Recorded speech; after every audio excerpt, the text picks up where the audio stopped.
bidyong ito ay makikitang kinukuha ni Kuya ang spider silk o sapot ng gagamba gamit ang isang tool. Alam nyo ba, may mga gagambang ang sapot ay mas matibay pa kaysa sa bakal pagdating sa tensile strength o tibay sa paghila. At ang may hawak nga ng titulo ng pinakamatibay na sapot ay ang Darwin's Bark Spider. Pagdating sa toughness o kakayahang mag-absorb ng impact, mas matibay ito ng 10 beses kaysa Kevlar, ang fiber na ginagamit sa mga bulletproof vest. Hindi mo talaga aakalain dahil kung titingnan ay napakanipis lang ng sapot. Pero sa isang experiment na ito, natalo pa ng sapot ang steel wire pagdating sa tibay. Nasa 5.6 kilo lang ng tubig ang kaya ng steel wire bago ito tuluyang bumigay at naputol. Pero ang bungkos ng sapot, nabuhat nito ang halos 12 kilo ng tubig nang walang kahirap-hirap. Confirmed. Confirmed it is. Confirmed na confirmed ang tibay ng spider silk. At alam nyo rin ba, sa Madagascar ay matatagpuan ang pinakamalaking piraso ng tela sa mundo na gawa mula sa sapot ng nasa 1.2 milyong gagamba at inabot sila ng humigit kumulang 3 years bago ito mabuo. At ang kulay nitong gold o yellow ay natural talagang kulay ng sapot ng gagambang kinuna nito. Pero hindi lang din pang fashion, pwede rin itong gamitin bilang violin strings.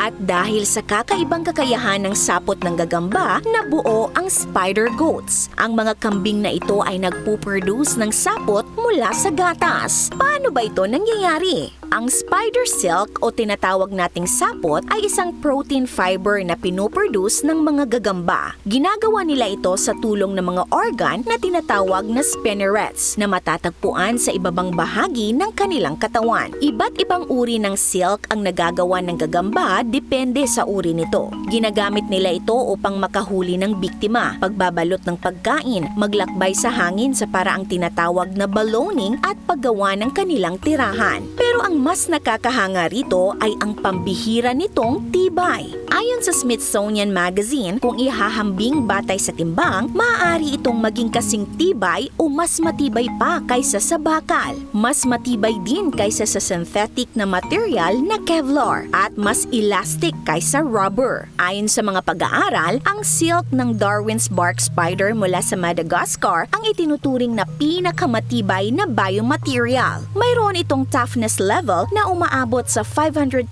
megajoules per cubic meter. Halos doble ang kunat at tibay kumpara sa iba pang uri ng spider silk. Kaugnay nito, patuloy na pinag-aaralan ang spider silk para sa iba't ibang aplikasyon. Kabilang dito ang gamit nito sa medical bandages, violin strings, optical fiber cables at maging sa mga mamahaling kasuotan. Isang kahangahangang halimbawa nga nito ay ang golden cape at shawl na gawa sa natural na spider silk.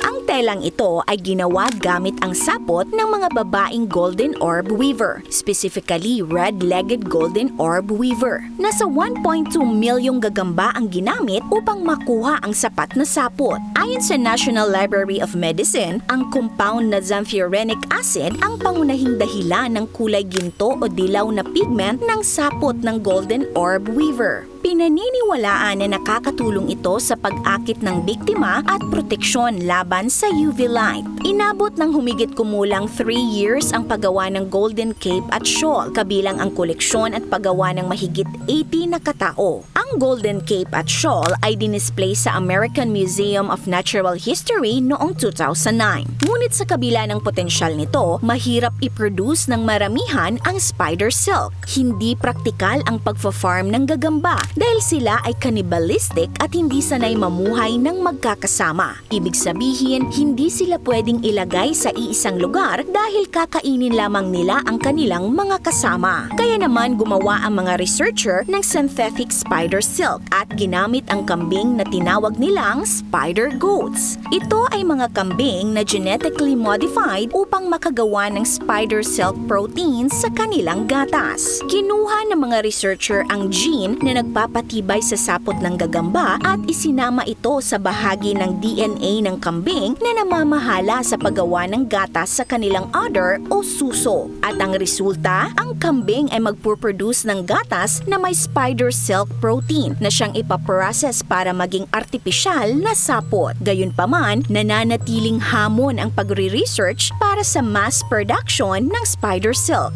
Sa ngayon, patuloy pa ring pinag-aaralan ang spider silk bilang susunod na henerasyon ng sustainable materials. Kaasam, kung napabilib ka sa kakayahan ng spider silk, ay mag-comment ng yes. This is Ate O from our Republic. Hanggang sa muli and stay awesome!